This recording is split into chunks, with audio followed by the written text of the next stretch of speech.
So what I'm going to do now is take you into the feedback capabilities of the Pipeline Sales Development platform. And what I'm going to do is talk a little bit about how George Beck, our superhero sales manager, used feedback, or moreover, used the results of feedback to really make sure that each one of his salespeople had their own personalized development plans focused on the skills, those next skills that they needed to really develop and grow. And what George did was that he created a hypothesis for excellence in the role that his sellers performed, in the role his sellers carried out. And he referred to that as the profile of excellence. And using the Pipeline application, those profiles of excellence can be uploaded into the platform. And it means that managers like George can give feedback to each one of their sellers based upon kind of the work they're doing against the profile. And this is exactly what George did. George Beck was able to go into the Pipeline platform and he was able to start the feedback process. He could choose team members and he could begin the process of completing. I'm just going to click on begin here and begin the process of giving feedback.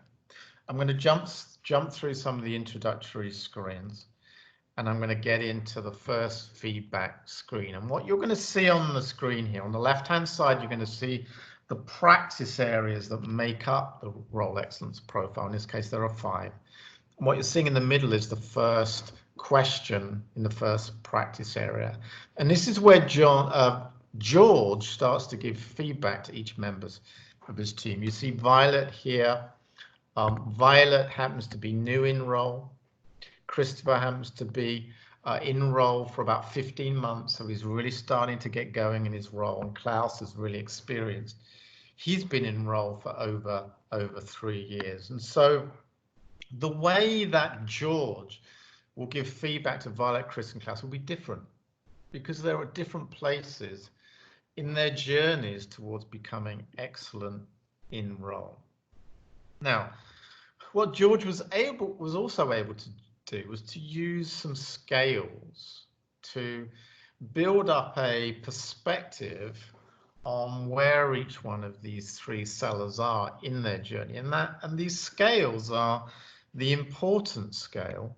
How important is this particular action to each one of George's sellers, and the inherent skills and the behaviors? How important are those skills and behaviors that they adopt them based on where they are in their role? How frequently are they actually adopting them? And how capable are they at adopting them? Because they might be adopting them, these behaviors never because they're not capable to. Or they might be very capable, but they're just not actually adopting them. And so these 2 things give a slightly different perspective on what should be done. If frequency is low, this is really all about George coaching them to do these things with a higher level of frequency. If their capability is low, it's all about making sure they get the right readiness, the right training programs to build up their capability, especially if the importance level of these things is very high. So let's take a look at how this works. I'll just come out of my notation here. And what I'm going to do is to show you how you use the scales. Now, in the case of Violet, as we said, is new in role. So this particular action is really critical to her. Frequency is never, and her capability is, she's just kind of not ready. Christopher, this one is important to him. He's been in role now for about 15 months. It's not critical because he's already been doing some of this. So it's important. In terms of frequency, he's doing it sometimes, so we want to improve his frequency, but his capability is very ready. He's very ready to do it. So just by moving that frequency dial up, moving that frequency dial left to right, we can have an immediate impact upon Christopher's performance. In the case of Klaus, Klaus has been enrolled for 3 years. He's been doing this. It's not important to him. His frequency is always, his capability is very ready. So very little impact to focus on this particular action is going to have on Klaus's performance. And so what we're looking at now, as a result of applying these scales to each member of George's sales team, is that we get a view on whether or not this action should be a development priority. You can see that now on the right hand side here, because for Violet this should be a development priority for her because it can have high impact. For Chris, he just needs to increase his frequency, and it will have immediate impact if he does that.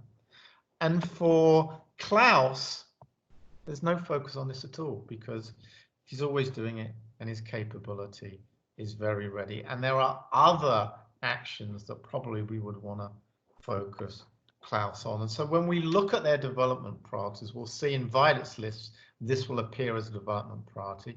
For Chris, this won't appear as a development priority. It's just something he should continue to do and increase his frequency. For Klaus, it just won't appear at all. So this is how feedback works and drive development priorities using the pipeline application.